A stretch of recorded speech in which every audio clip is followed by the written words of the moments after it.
A surrendered leader follows three main phases in designing their organization to get results, and that is clarity, alignment, and accountability. First, you create clarity around where you're going, then you get alignment around that with your team, and then you hold everyone accountable. If you do those three things really well.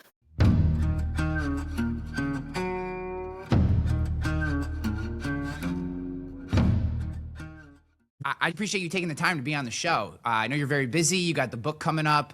We're going to talk about that a little bit, but the time is meaningful, and always appreciate someone cutting that out of their day to spend with the audience. Well, right back at you. Thank you. You had more work to do than I did for this. You had to prep and read up about me. I'm just excited to be here.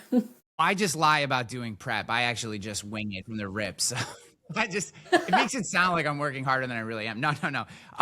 Well, in the green room before the green room, I say that like it's super official, but before we went live, you were talking about uncertainty, and there's so many things that I want to get into, but I feel like this is, and it's serendipitous, coincidence, maybe just we're both brilliant and we're thinking the same way.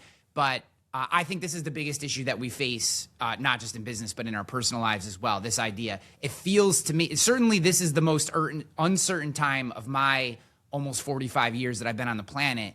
And, this feels like the most uncertain time that we are facing, right? Thankfully, it seems like, we're not continuing to ratchet up international violence while it's still happening. It seems not just new war after new war, but outside of that, it depends on what country you're talking about. Yeah, it depends on what country. I know, I get it. I get it. And there's plenty of stuff still happening. But in general, where maybe the previous 10 years, it felt like every other week there was a new conflict that was, internationally. And maybe some of that is repression by the news, et cetera, or even the administration, doing a little posturing.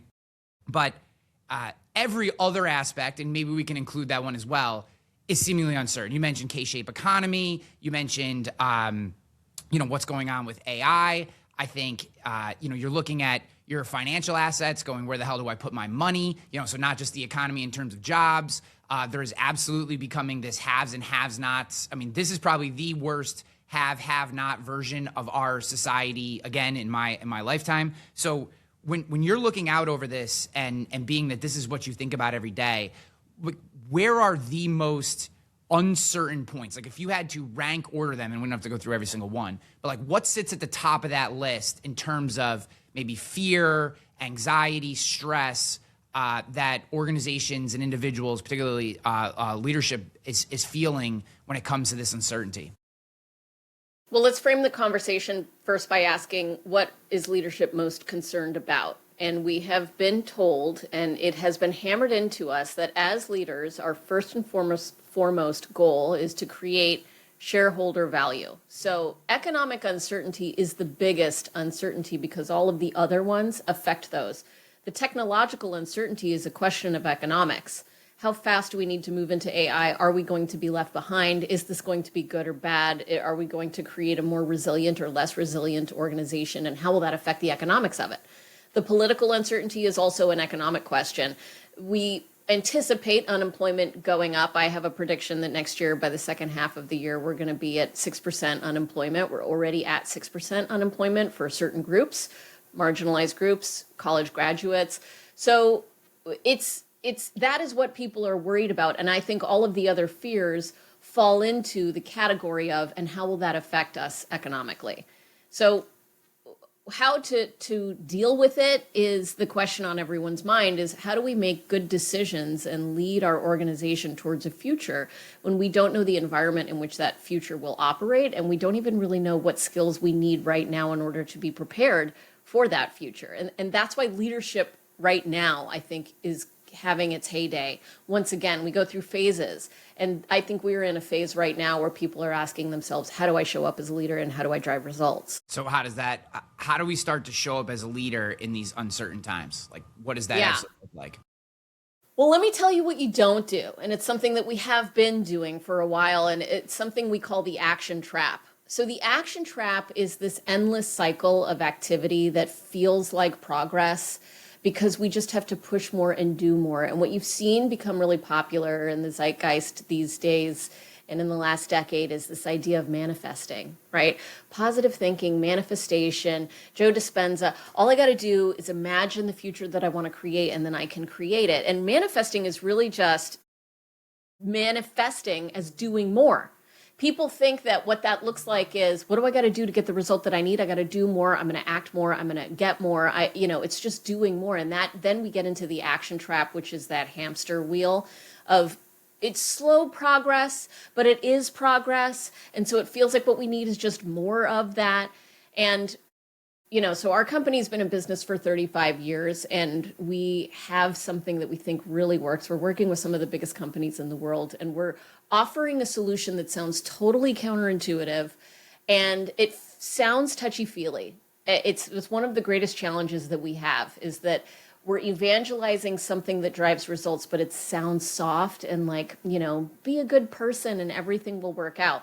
And what we're evangelizing is surrender as a methodology to drive more results than you ever thought possible.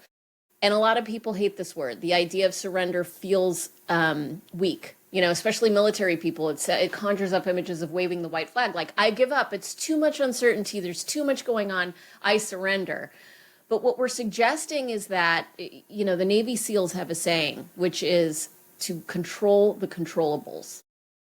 There's an unspoken corollary to that phrase that is assumed in that saying, which is control the controllables and stop trying to control the uncontrollables. It's the Serenity Prayer. It's the military's version of the Serenity Prayer. Exactly. That's brilliant. Yeah, it is. And so, God grant me the serenity to accept the things I cannot change. What can you not change? You cannot change the rapid pace of development of AI. You cannot change the economic K-shaped economy.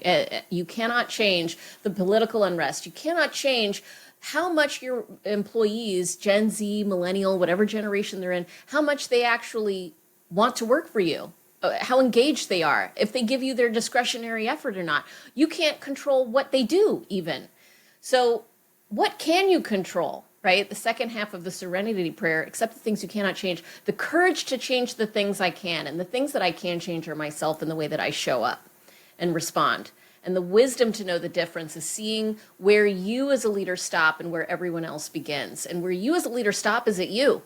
And because we've been given the title of chief or of vice president or of manager or director or whatever other word that sends us subliminal messages that our job is to tell people what to do and to make them do those things and hold them accountable to it, we fall into the trap of just bossing people around, trying to get them on board with your ideas and expecting that to drive results. And we get in that action trap.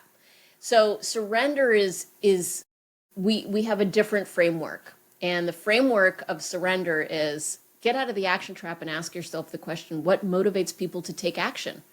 We're all people with free will on this planet, including all your employees. No matter how much bigger your paycheck is at the end of the month, they have free will, and you telling them to do something isn't going to work. If it was that easy, we wouldn't have all these leadership books being written, right? So what gets them to take action? It is the underlying beliefs that they hold about the company, about you, about the product, right? So leaders lean into systems, procedures, and policies to change behavior, but people will act in alignment with what they believe. And so if you want them to do something differently, you have to shift their beliefs. And once again, I can't just tell you to change your belief, right? I can't say, okay, Ryan, now you're going to be really comfortable with risk taking. Go. We're now a culture of performance. I mean, you see these CEOs who go onto town halls and declare culture like a motivational speech is going to do it. We're now an accountable culture. We're now innovative culture, whatever. It's what all leaders can control is the experiences that they are creating for people.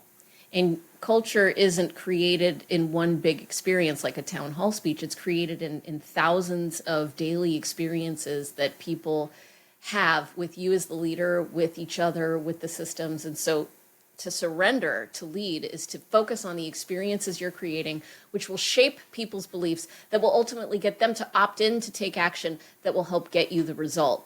So we always start with what result are you trying to create? And then we reverse engineer the question to say, now what beliefs are getting in the way of you achieving those results? And what beliefs do you want people to have that will help you achieve those results. So just to give a quick example, I know I've been talking for a long time now, but quick example is with AI. So you have a bunch of companies running to AI blindly. A lot of these companies are running towards it just because they see everyone else running, and they've started running as well without totally understanding if it's going to benefit them or how it's going to benefit them. And there's pressure on their employees to now implement AI. And most of it is like the wild, wild west out there. CEOs are saying, go figure out how AI can be more helpful to you. And they're waiting for someone to come and bring them something revelatory about how they're going to drive efficiency. And people's beliefs about AI are, this is going to replace me. This is going to make me less secure, me less economically viable, me less of a provider for my family. And yet I have pressure to create it. And so there is resistance. CEOs are being met with resistance internally to the adoption of AI because it's not a technology problem, it's a belief problem. So what experiences can you create to shift those beliefs? That's the level that we're operating at, and it is actually unlocking potential. And we've studied the potential this unlocks, and it's 4x the amount of growth if you come from this leadership mindset. So first, you're the guest, so you can talk as long as you want. Okay, thank you. Second, everything you just said sounds really hard. It's like way easier if I just pay them money and tell them what to do and then yell at them if they don't do it. So yeah, totally. How do you start to crack into, like, to me, having been both the boss and worked for many bosses, right? There is this, you come across people. If I'm a top down, do as I say, I pay you money. Since I pay you money and you have decided to work here, you just need to do everything I do without questioning it. Like, that's a real mentality. I've come across it many times. I'm sure you have as well. It's probably, depending on work experience and age, it probably is more likely the way that they try to operate unless they've run into something really negative. Can you crack that person open and get them, that type of leader? Can you get them to change? Or if you're listening to this and you're sitting on a board or you're part of a C-suite, are you just looking at your CEO or whoever the leader is in that position and saying, we're going to have to go a different direction? Like, can you get someone out of that mindset towards this idea of surrender, which I love and agree with 100%? Are people stuck in their ways? Organizational survival, do you have to replace that person?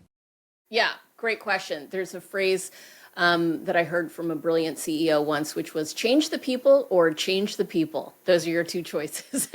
And so the question is, when do you change the people and when do you change the people? You can crack people open, and we have cracked people open. And here's how. We eat our own dog food. So what we're talking about is a belief.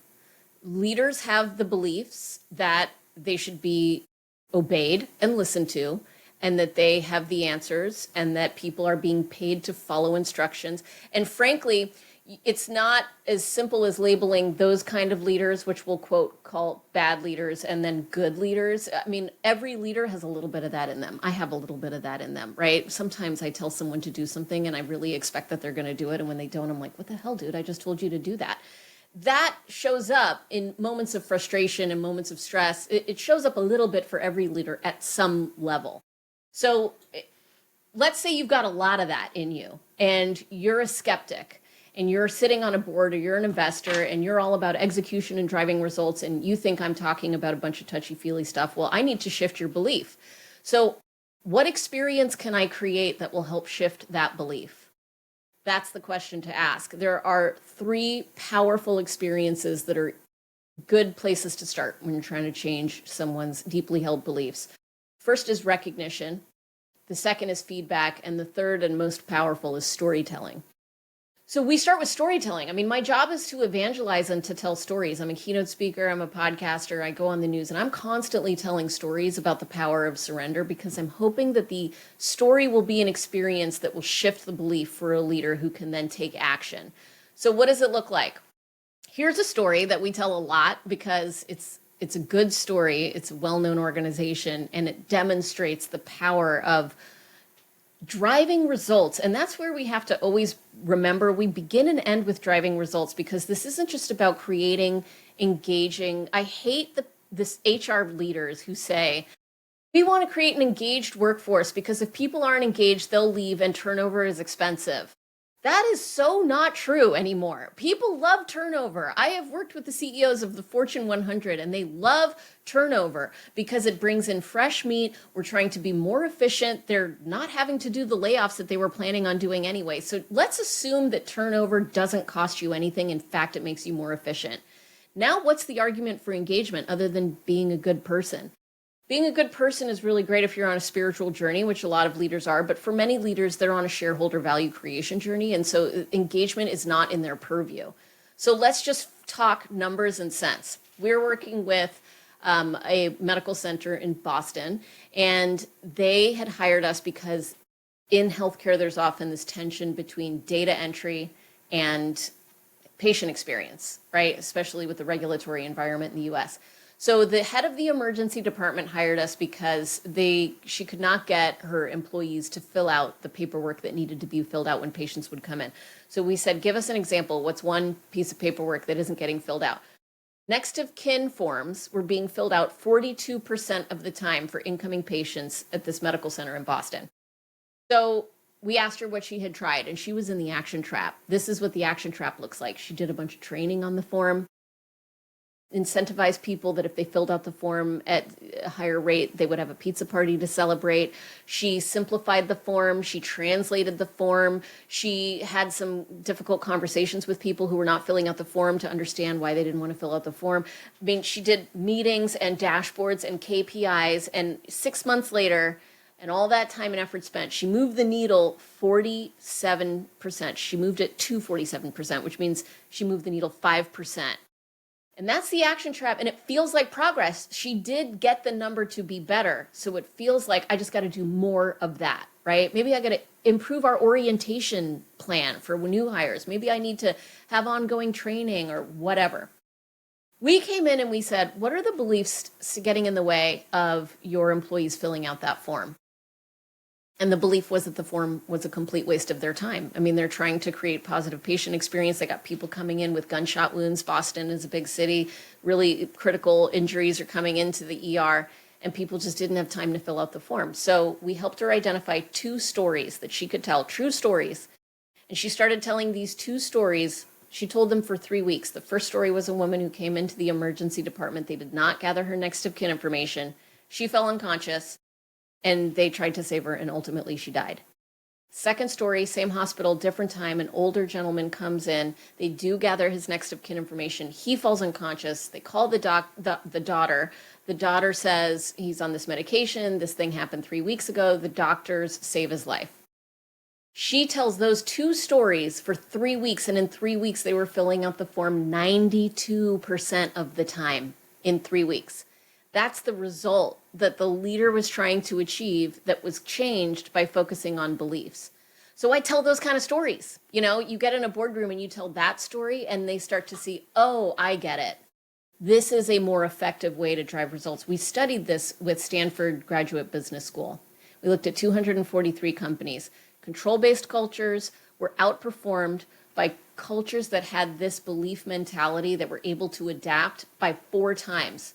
So if you want to create 4 times revenue, that's the story you tell to the executive who's got that hardened heart that thinks this is touchy-feely. And you say, well, what if it drove results? And then, you know, what happens is someone takes a chance on it at the workplace. They see the results that it drives, and then it starts to spread like wildfire. Why is this seen as more of a storytelling? Why is storytelling seen more as a superpower than just the norm for the position? I mean, I think a lot of people lean into data these days because it feels hard. It's like quantitative versus qualitative. Qualitative is soft and quantitative is hard, and you can't deny the facts. But the problem with data is what I have seen is oftentimes data-driven decision-making is fake. I don't know a better word for it than fake, because leaders already have in mind what they want to do, and they're looking for data to justify their decision so that if it goes wrong, they can point to the data as the reason why they made that choice and preserve their job security and success. So I think data collection is more powerful with storytelling, but storytelling is more powerful than data collection because of the way that it can be manipulated. I mean, everything can be manipulated, but storytelling moves us at a visceral level. It's why Hollywood is so popular, because we are story listeners. So is it fair to say that by prioritizing data-driven narrative versus a storytelling narrative, if we're just to bifurcate those two, the data-driven narrative from a leadership perspective is almost more of a self-preservation tactic, because you tell a great story and it hits, you look like a superhero. You look like the hero of the company. You tell a great story and it doesn't hit, and now everyone's pointing at you and saying, this is the reason why we're not winning. However, if you're telling a narrative just based on data that you can then hold up in front of the board, as you said, it's like, look, I made this decision based on this. It's not my fault. It's here. It's the data's fault, right? I now have an excuse. Is it as human psychology, behavior orient? Is it really that kind of, what's the right word? Like, is it that tied to our human nature and the idea of just preserving our place and our job? Or is it that the type of person that ascends to a leadership position, while we see exceptions to that and we kind of hold them up, most of the time that individual is just not a natural storyteller? Yeah, I mean, let's talk about all of the great leaders that books have been written about in the past. They all had one thing in common. Only one thing. And that was that they got results. They don't write books about leaders that didn't get a result. If you didn't get a result and you were a failed leader, no one's writing about you. Then once you just qualify the leaders that are written about are the ones that get results, then there's 1,000 different types of leaders in that category. There's the humble leader and the tyrant leader, and all of them are in the same bucket of great leaders according to someone. So there's a lot of bias about what makes a great leader. And I could go on one podcast and they will be all about people first and authentic self and DEI. And then I go on another podcast and they're all about execution discipline, no whiners, and, don't be an asshole. And those are two totally different, but very effective leaders in their own right.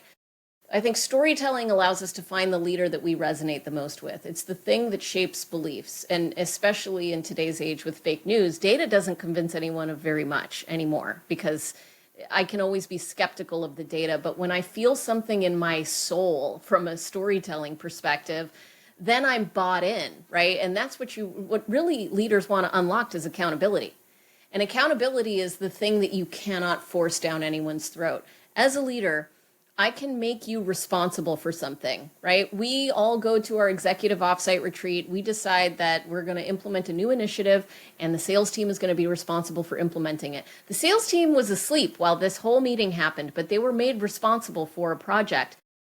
I then cannot come home from that leadership retreat and say, now salespeople, I need you to take accountability. They have to choose to take accountability.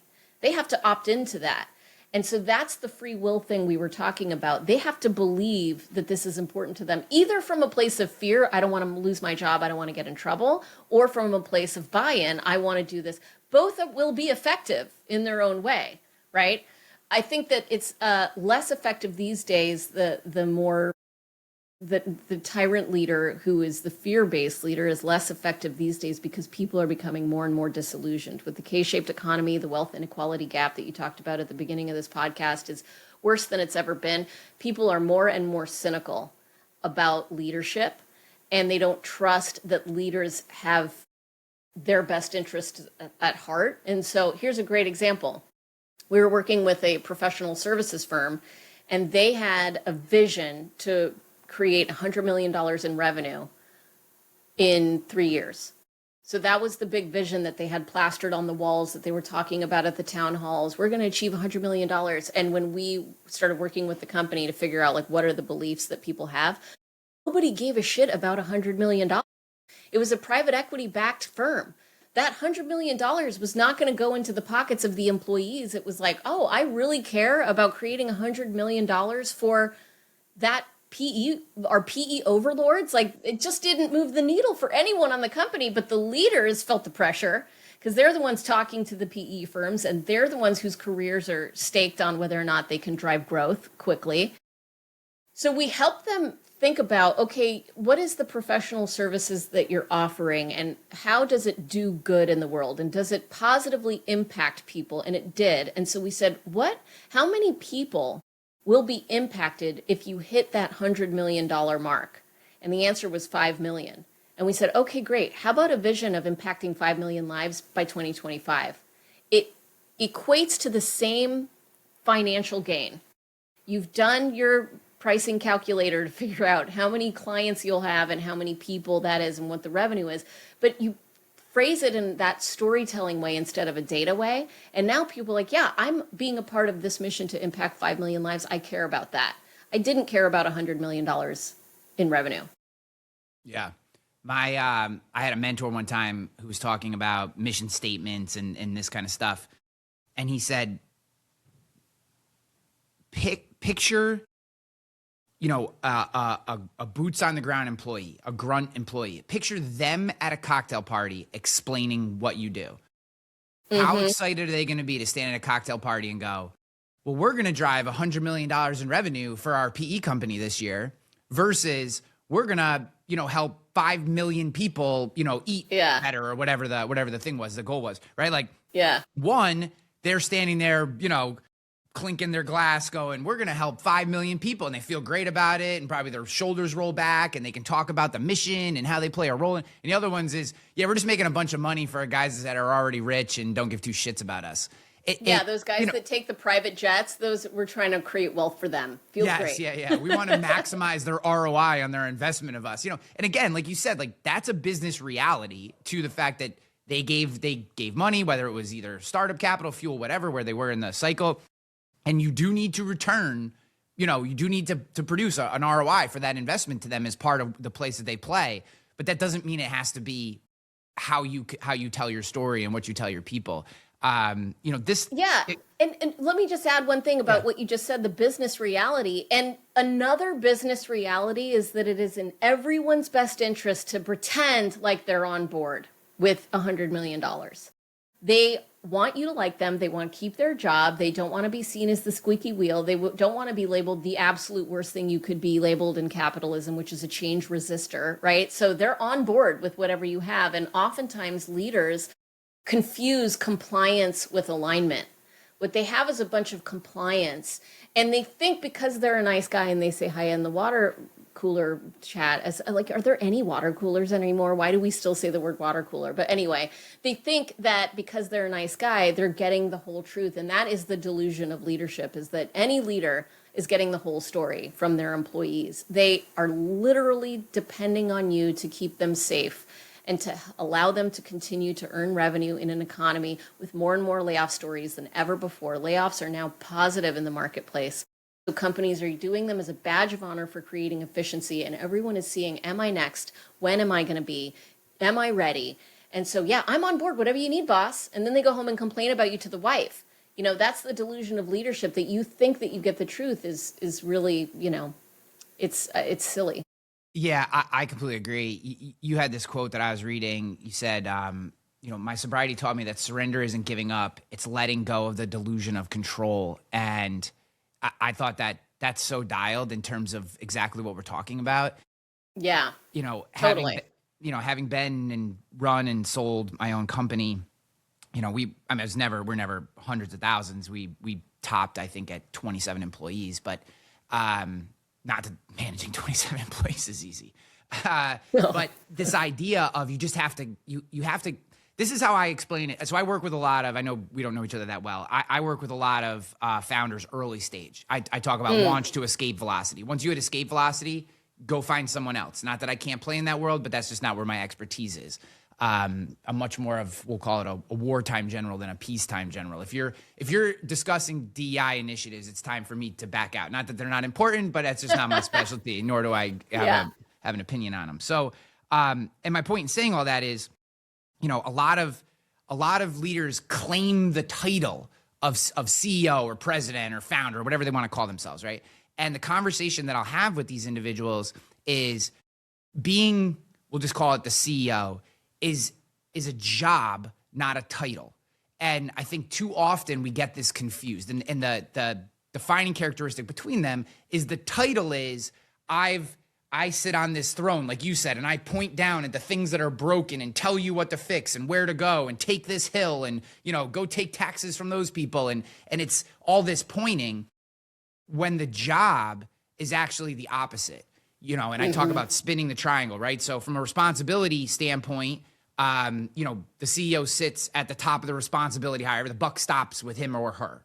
But from a support standpoint, we have to flip it upside down. The CEO sits at the bottom of the support structure and must be that individual who is providing air cover. Or I just had a great guest on the show a couple weeks ago, Selena Rezvani. She calls it the shit umbrella. They have to be a shit umbrella, right? They got to put the umbrella up to cascade all this away from their team and provide them with the air cover to actually go out and get it. And to your point about the loyalty issue, it's not Gen Z or millennials or zennials or whoever that broke the loyalty agreement with corporations. Corporations broke the loyalty agreement with employees. When they wonder why they job hop every 2 or 3 years, and I get this, my home industry is the property casualty insurance industry. That's where most of my business has been done throughout my career.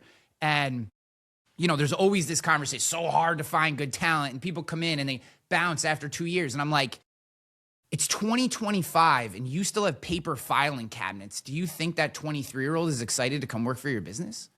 Yeah. What are you like? What is the, and then you're constantly pressing on them, and you've put all the obligation for their success on them, and you have no mentorship program, no apprenticeship program, no, you're not sending them out to get the proper training. And then you expect them to be loyal. What? Because you pay them a commission split on a sale? Like, I don't understand. What's the value proposition that you're providing them that they would be loyal? Right? Because corporations broke it, at least from my perspective.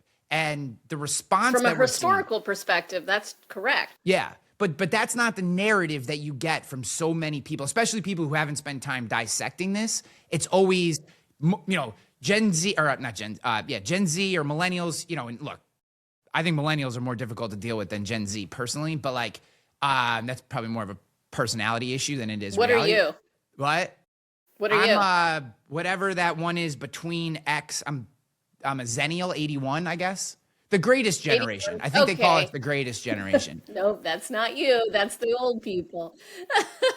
But okay, you're pretty much a millennial. I mean, all of these labels, I wrote a book about this, by the way. My opinion on generational dynamics is that it's mostly a bunch of bullshit. I completely think everyone agree. brings their right. Agree. Yeah. But having said that, employee expectations are changing. That's what is a trend that we can identify, right? So I think you're right. Go ahead, keep going. I cut you off. I just, in my kind of taking this first half of our conversation and putting it in a nutshell is like, I feel like so many leaders want to just offboard this idea of loyalty and just expectation because they get a paycheck. And everything that you've talked about so far is there must be this narrative based in story that inspires people beyond just the money that you give them, or at least most of the people are going to want some sort of narrative beyond the money that you give them in order to work the later nights or push when you need it, right? And yeah, if you don't do that groundwork, when the time actually comes, when you need to go to your team and say, look, we need 2 weeks of killing ourselves. Like we got to go get this. And whether they come along for the ride is going to be all of this that you have talked about in the first 30 minutes of our conversation. This is what's going to, when you need it, right? But if you wait until that moment, and this is where I see so many people get in trouble, is they wait until they ask for it and it's not there. And then they start going, well, what's wrong? I mean, she's worked here for 5 years or he's been, whatever. I guess I'm trying to get out ahead of this to say like, we don't want to wait until there's a problem to start crafting these narratives and telling these stories and bringing people along. It's that groundwork needs to be laid yesterday so that when you do have a problem or there is a time when you need to push hard, that those people are going to come along for that ride unquestionably. Does that make sense what I'm trying to say there? Totally. And you're describing something, we've done research on the tenure curve, which is when on average we looked at 50,000 frontline workers to understand how bought in they are to a company. And the peak of their buy-in is on day one of the job because they've just accepted your offer to come work there.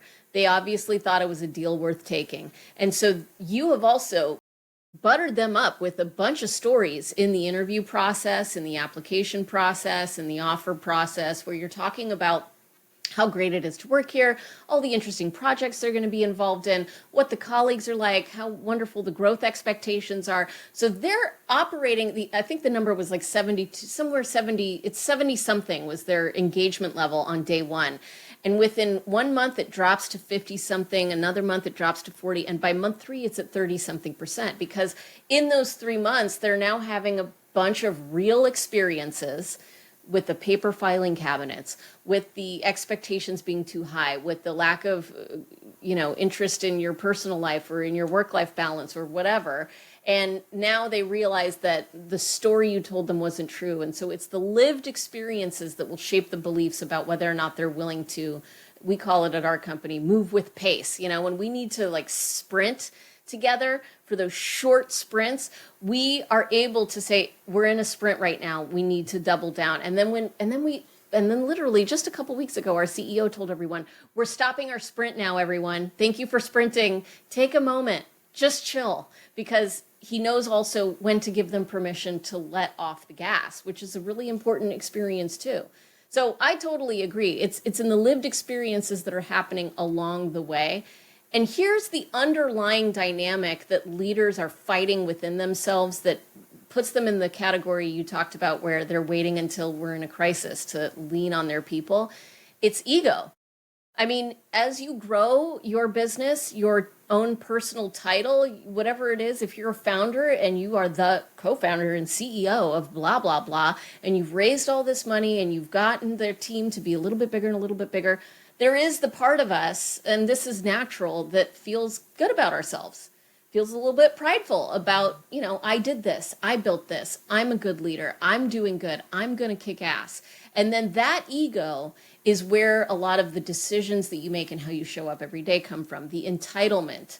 I mean, how many CEOs have I had email me, can you please convert this PowerPoint to a PDF?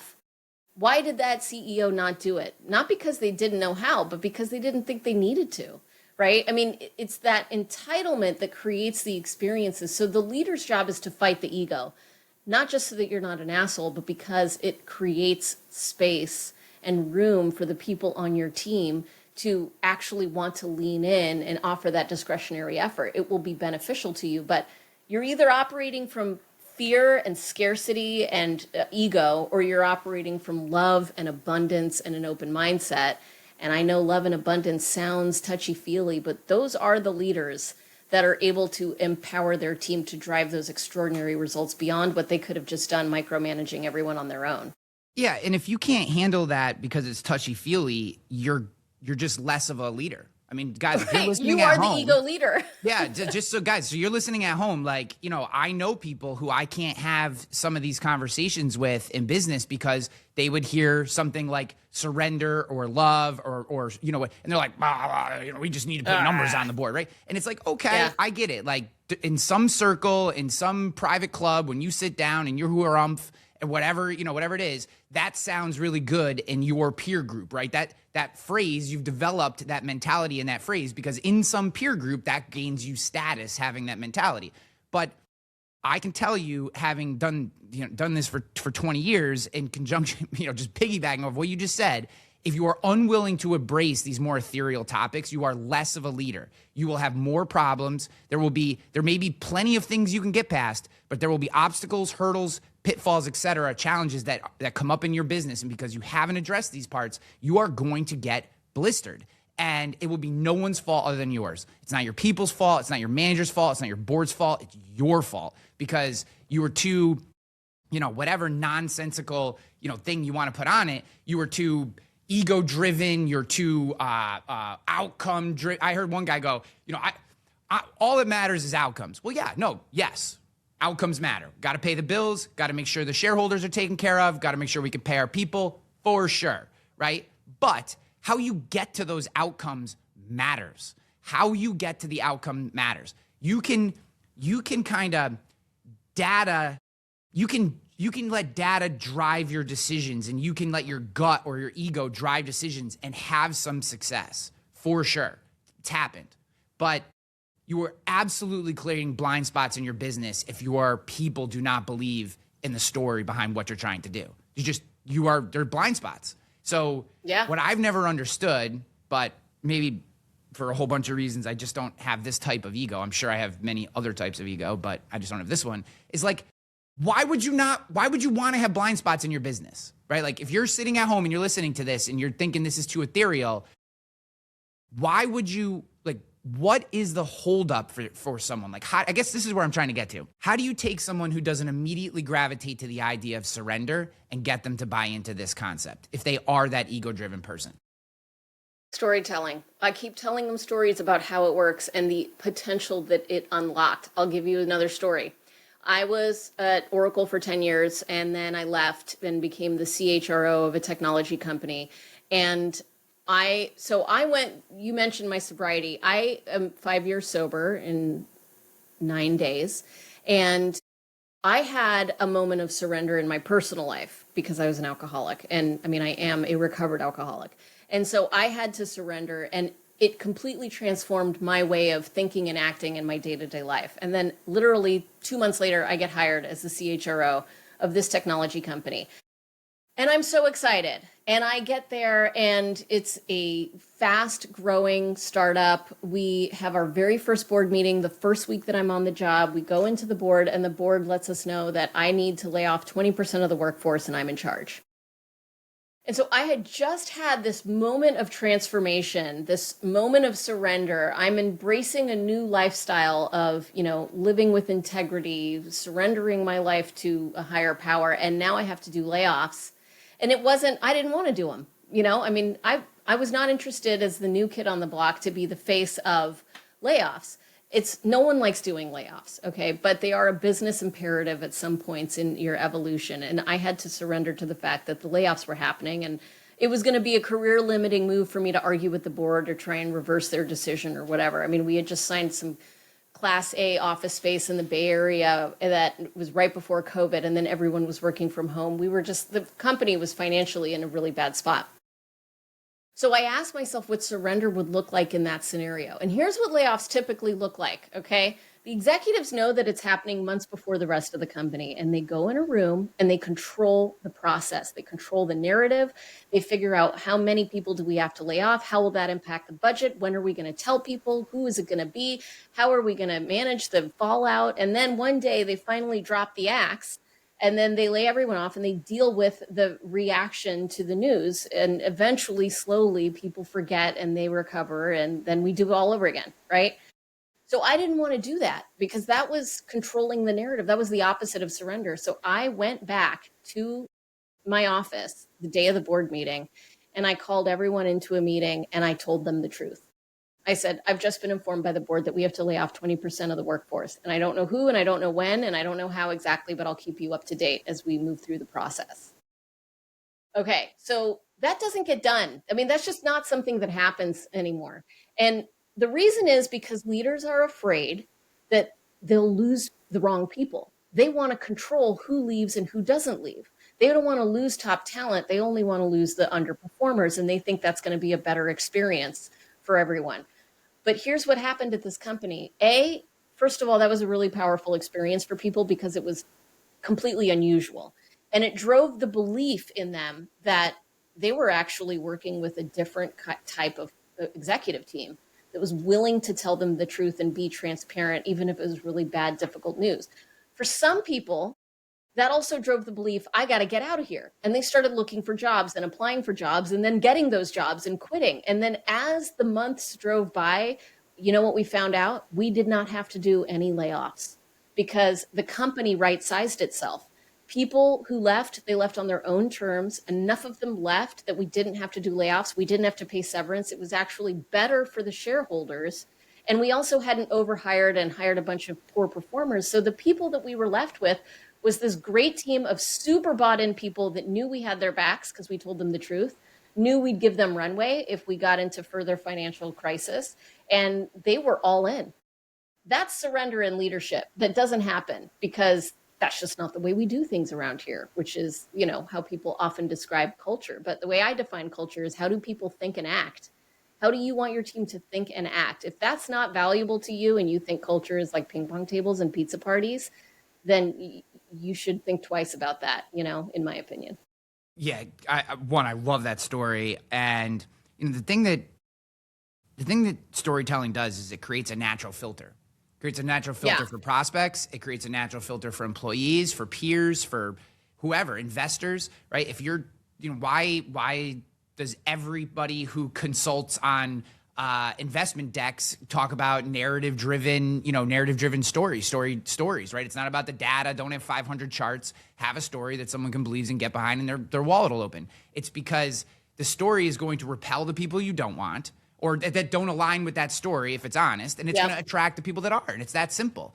And it to me, I just, I don't want to keep coming back to this idea, but it bewilders me that there are people who do not prioritize storytelling in their business in all these capacities. And oftentimes you'll even see people who you'll stand out front of their sales team and talk story about selling. And then, but internally it's just do what I say, whatever. And it's that disconnect is so incredibly interesting. I want to pivot for like the last part of our conversation here. You posted something on LinkedIn that I thought was really interesting around this, I'll call it a prediction that you had, where there would be the first AI CEO in 2026. And then you used Zoom CEO working using an avatar to deliver quarterly results. And Sherm CEO has an AI clone that they use to bounce ideas off of. Maybe you can go in a little more detail, but I'd love for you to talk through this, because that idea, I think, for most people seems maybe bananas at this point, really early. I tend to agree with you, like a gun to my head. I think there's a better chance that there is an AI running a company in 2026 than there isn't. It's probably close to 50-50 in my mind, but it's certainly not zero. And so I'm really interested in why you made this prediction, and maybe talk us through the idea. Yeah, I mean, the writing's on the wall. AI is replacing people. Why can't it replace CEOs? What does a CEO do that an intern isn't doing? It's problem solving. It's making decisions. It's, there is nothing that a CEO does that an AI clone couldn't do. And I think the reason that it is more likely than 50% going to happen, because I think some AI disruptor startup is going to do it for media, right? I mean, it's going to be a splashy press story, and the first person who's willing to do it is going to get that earned media. And so it's a no-brainer if you're in the AI space, in my opinion. I also think there's a chance that Benioff does it. I mean, he puts himself into some chairman position and declares AI as the CEO of Salesforce. And think of the impact that would have on the business. He's terribly worried about getting left behind. He can, it will be probably largely for show, whoever does it first. But it's going to plant a seed in the minds of people. And I think it could actually be good for business generally, because there's a lot of things that CEOs do that are counterproductive to an organization. For example, we talked earlier about don't believe that you're getting the whole truth from your team. They're trying to make you like them. They're playing a political game with you to be on your good side in order to self-preserve within your organization. People would have less of that with an AI CEO, right? Because the AI CEO wouldn't necessarily have that political incentive to quiet or get rid of people who disagree with me. It's a lot easier to give feedback to an AI CEO. It's a lot easier to get access to an AI CEO. I mean, I think it could potentially be a good move for an organization to do it. The naysayers say they'll never be able to prevent, they'll never be able to do the human-centered part of leadership, the love and the empathy part, but there are a lot of CEOs who are not doing that right now. So I don't know why we need that. I'm not saying that I have not made a declaration about if I think AI CEOs will outperform regular CEOs or not. I don't know. I'm just saying I think we're going to start playing with that idea next year. Yeah, I see, to me, what, in my mind, what's an absolute guarantee is like the situation that you addressed with Sherm CEO. Every CEO should have an AI clone, because there is a certain level of transactional question or SOP related item, et cetera, that could be, all those types of tasks, all those types of interactions could be completely taken off that individual's plate to allow them to hopefully or potentially focus on more of the cultural stuff, focus on storytelling. I'm sure one of the excuses that you get, I know it's certainly one of the ones that I get from early stages, I'm just too busy to do that stuff. Ryan, I'm too busy. I have too much going on. You don't understand, right? Well, if all those transactional items were taken off their plate because they could be handled by a clone or a series of clones, right? You could even create specific clones for specific departments that really specialize and can get, smarter, quicker, et cetera, on certain departments, whether it's related to, branding or, board related, et cetera. If you could carve off some of these transactional tasks, it should, in theory, free that CEO up to do more of the ethereal items that actually move the needle long term. So that to me seems like a foregone conclusion. It's already happening, right? Yeah. I mean, the AI Zoom avatar delivering, Zoom CEO avatar delivering at the investor call, the quarterly earnings report. That is a transactional task that they've offloaded, right? So that's already happening. I do think there's going to be a challenge with that. The reason it was easy to clone Johnny C. Taylor Jr., who's the CEO of SHRM, is because he's a thought leader.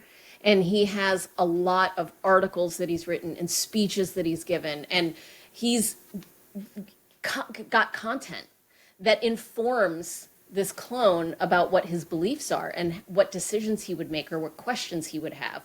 A lot of CEOs don't have the amount of data that is required to train the AI clone to be similar to the CEO. And so that, I think, will be a barrier. You'll have to start with these kind of CEO/thought leaders. That's a good consulting engagement. Just add that as a tagline, Totally. right? You just interview people for a series of hours, gather all their thoughts on different topics, and then you can create it. I mean, I think I agree with you. It'll be the content creators that probably deploy these first, but that barrier is relatively small because with transcription services and if you did proper questioning, hey, I'm going to give you this example, tell me how you'd handle it, you could gather that information pretty quick. So anyone out there who's especially if you're like recording your Zoom calls, right? Yeah, although they probably don't. From some of the scandals that we see, maybe you don't want to use the transcripts from Zoom calls. Well, I think, Jess, this has been phenomenal. I mean, I could go all day with you on this stuff. I really like this idea of the action trap that you've discussed and that you address in the book, et cetera, because this to me feels like the easiest layer to peel off to start to get to this, right? Doing transactional, non-valuable work that you shouldn't be doing, distractions, et cetera. I mean, our focus is, today in this highly distracted world, right? Our focus and where we spend our time is so incredibly valuable. And if we can get out of this idea of the action trap, it seems like it just unlocks everything that you're teaching in Surrender to Lead. And I couldn't agree with your philosophy more. Without having the words or ever using the term surrender, it's my leadership style 100%. Probably too much because I don't really like working that hard. So I just like empowering all my people to do their thing. But no, this is great. So if people want to get deeper into your world, what's the best place to do that? Great question. So if you want to know how much of a surrendered leader you are, we have a surrendered leader assessment. If you pre-order the book, you'll get $300 worth of toolkits for free that we'll send you. So you can go to surrendertolead.com to get the book and then get all of those toolkits. There's one tool I'll give you guys for free if you're listening. It's the results equation builder. We didn't really talk on this, but a surrendered leader follows three main phases in designing their organization to get results, and that is clarity, alignment, and accountability. First, you create clarity around where you're going, then you get alignment around that with your team, and then you hold everyone accountable. And if you do those three things really well, which this book walks you through the process of those three things, then you can really drive results. And so the results equation is the clarity piece. It's step one. It's how do you get clarity on who you are as an organization, where you're going. It's a little bit of that mission, vision stuff we talked about, but it's also what are the key results, the strategic drivers, and ultimately the beliefs that people need to hold. So if you want to create clarity for your team, sounds like you probably have a lot of founders that are listeners, go to builder.surrendertolead.com, and there's a workbook there with it. So it'll give you a bunch of exercises and kind of tell you what to do next. Guys, and whether you're listening on wherever you listen to the podcast or you're on YouTube, et cetera, just scroll down in the description. I'll have links to all of this so you can quickly jump over and get these resources. I highly recommend you do. And a tremendous follow on LinkedIn as well. I'm going to have your LinkedIn hooked up. Great follow on LinkedIn. I love the way you approach stuff, all the video work you do there. So I just appreciate you taking the time again, Jessica. Thank you so much. Thank you, Ryan. It was a pleasure having the chat with you.